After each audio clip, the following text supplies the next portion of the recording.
Welcome to dictation John. Dictation start होगी 5 second बाद।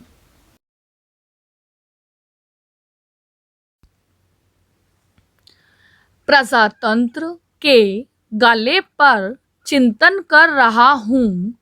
इसके गले को घोंटने की खबरें निरंतर सुनाई पड़ रही हैं। राजनीति की इस कलहकारी गला काट प्रतियोगिता में सभी एक दूसरे का गला काटते हुए प्रजातंत्र का गला घोंटने की कलाकारी कर रहे हैं। हर कोई हमारे देश की अनेकता में चाकू फेंकता जीव का कदरदान हुआ जा रहा है। प्रजातंत्र का गला हर एक सियासी पार्टी अपने अपने ढंग से काटती घोंटती दिखाई पड़ रही है। अभी राष्ट्रीय दलदल पार्टी के प्रवक्ता ने टीवी पर बैठकर सरेआम प्रजातंत्र का गला घोंट दिया, तो राष्ट्रीय गिरगिट दल ने थोड़ी देर पहले ही प्रजातंत्र का गला अपने निजी विचारों की तलवार से काटकर तार तार कर दिया था। प्रजातंत्र में कई तरह के कानून होते हैं। विविध कानूनों का शानदार गुलदस्ता। एक वह कानून जिसे सिर्फ राजनीतिज्ञ ही मानते हैं। एक वह कानून जिसे सिर्फ नौकरशाह ही तानते हैं। एक वह कानून जिसे सिर्फ धर्म विशेष के लोग ही जानते हैं। एक वह कानून जिसे केवल न्यायविद ही तानते हैं। एक वह कानून जिसे केवल पुलिस वाले पहचानते हैं। इस तरह से कानूनों के बीच कई तरह के कानून कुल बुला रहे हैं। इन्हीं अलग अलग कानूनों के तहत प्रजातंत्र का गला विचित्र तरीके से घुटता जा रहा है। प्रजातंत्र वास्तव में मर्जातंत्र दिखाई पड़ रहा है। कोरोना काल में तो अपने अपने ढंग के अपने प्रकार के विचित्र कानूनों का चलन है। पैरा अगर मुर्दा बड़ा राजनीतिज्ञ था अथवा बड़ा धर्मराज या कोई बड़ा खजूर टाइप हुआ, तो वह धारा 144 के बीच अच्छी खासी शव बारात जुटाने में कामयाब होता है। अगर मुर्दा पीपल वाली गली के शमशान घाट की तीसरी गली से 5वें नंबर की 7वीं झुग्गी में रहता हो, तो उसे सरकारी मेले में भी उठाने वाला कोई जंतु नहीं मिलेगा। अपने अपने मुर्दों के अपने अपने भाग्य। जैसा मुर्दा वैसा कानून। भाग्यवान मुर्दे ही कायदे से भीड़ जमा कर पाते हैं और वह जाते जाते भी प्रजातंत्र का गला घोटने में अपनी बहादुरी दिखा जाते हैं। अगर कोई बंदा लब्ध प्रतिष्ठित धर्मवाज सियासतदान या ग्रेट बिजनेसमैन हुआ, तो वह लाश बनने के लिए बड़े अस्पताल में भर्ती होता है। वही पीपल वाली गली वाला शव सरकारी अस्पताल में जमा होकर सीधे गंगा माता की यात्रा करते हुए किसी अन्य टाइप के प्रदेश में जाकर इधर उधर कीचड़ में धंस जाता है। उसकी समुद्र से मिलने की इच्छा भी अधूरी रह जाती है। अपने अपने प्रजातंत्र के अपने अपने खटके हैं। इधर प्रजातंत्र के गले काटने वाले, उसके गले को घोंटने वाले कई दलाल, चमचे, नेता आदि जंतु एंजॉय मुखी हैं।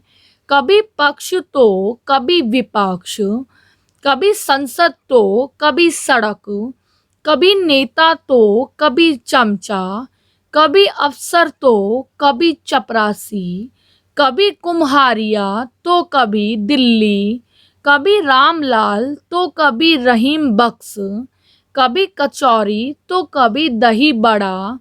हर कोई अपने ढंग से प्रजातंत्र का गला काटने घोटने के लिए तत्पर हुआ जा रहा है। बागों में, बहारों में, गलियों में, चौबारों में प्रजातंत्र का गला काटने घोटने की प्रतियोगिता सी हुई जा रही है। पैरा। गर्मी का मौसम हो, कर्जे का पारा 50 के पार हो तो पाकिस्तान का आम आदमी, इमरान खान और आम तीनों ही बिल्कुल अलग ढंग से लिजे हो जाते हैं।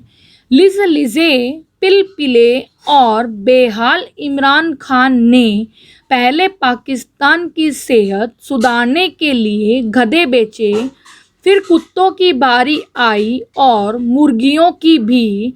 इनसे आम आदमी की सेहत बिगड़ गई और इमरान की सेहत जरूर सुधर गई, लेकिन साहूकार घंटी बजा बजा कर रुपया मांगने लगे तो इमरान ने आम आदमी का शोषण कर उसके हिस्से का आम दुनिया के अलग अलग देशों की चमचागिरी के लिए आम कूटनीति शुरू कर दी।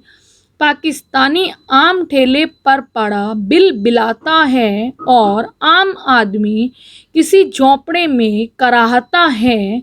गर्मी क्या, सर्दी और बरसात में भी आम आदमी और आम वर्ष भर शोषित हो जाता है।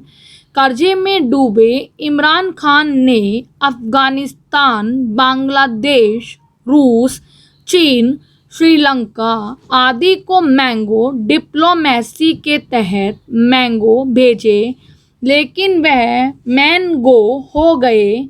गरीब बड़े पाकिस्तान से आम की पेटियां लेना सभी देशों ने मना कर दिया।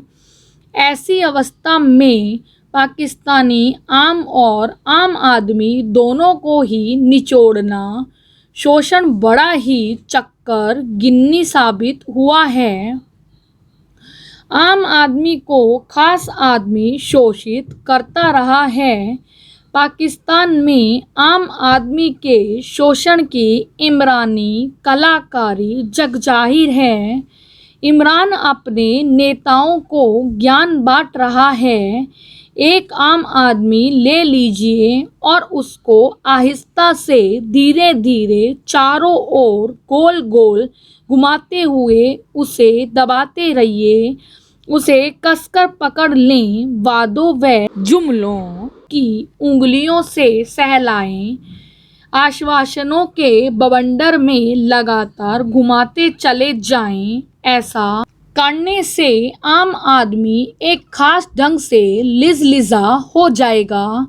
फिर उसे लूटने में आपको बहुत मज़ा आएगा।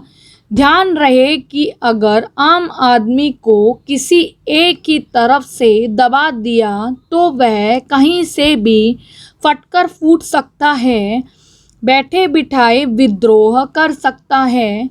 उसके फटने फूटने से जो उसका गुब्बार है वह उछल निकलेगा, वह छपाक से हमला कर देगा। इमरान आम आदमी का शोषण हुए बता रहा है। सावधानी रखें और आम आदमी को किसी एक ही तरह से न दबाएं। बढ़िया बात है कि इसको चारों तरफ से दबाते ही रहें और फिर इत्मीनान से उसमें एक जगह छेद कर दीजिए।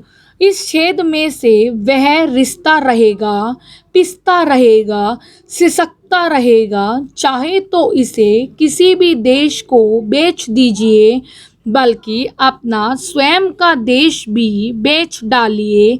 जब आम आदमी की पीठ व पेट एक हो जाए तो फिर इसकी गुठली को निकालिए।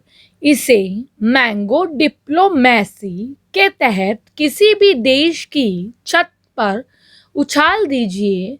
जब कड़क धूप में आम आदमी की गुठली पड़ी रहेगी तो फिर इसे फोड़कर गूदे को निकाल लें।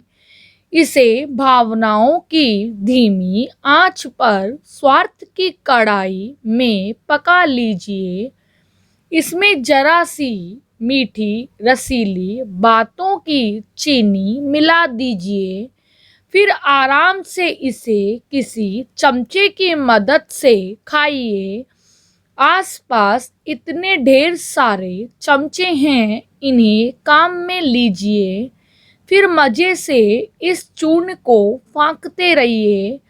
यही पाकिस्तानी धर्म, कर्म, अर्थ और मोक्ष है। इधर कोरोना काल में आम आदमियों की पेटियां मार्केट में पड़ी तिल मिला रही है, बिकने को बिलबिला रही है। इंडिया में भी आम आदमी के शोषण की कोई कमी नहीं है। आखिर हम पाकिस्तान के बाप जो ठहरे,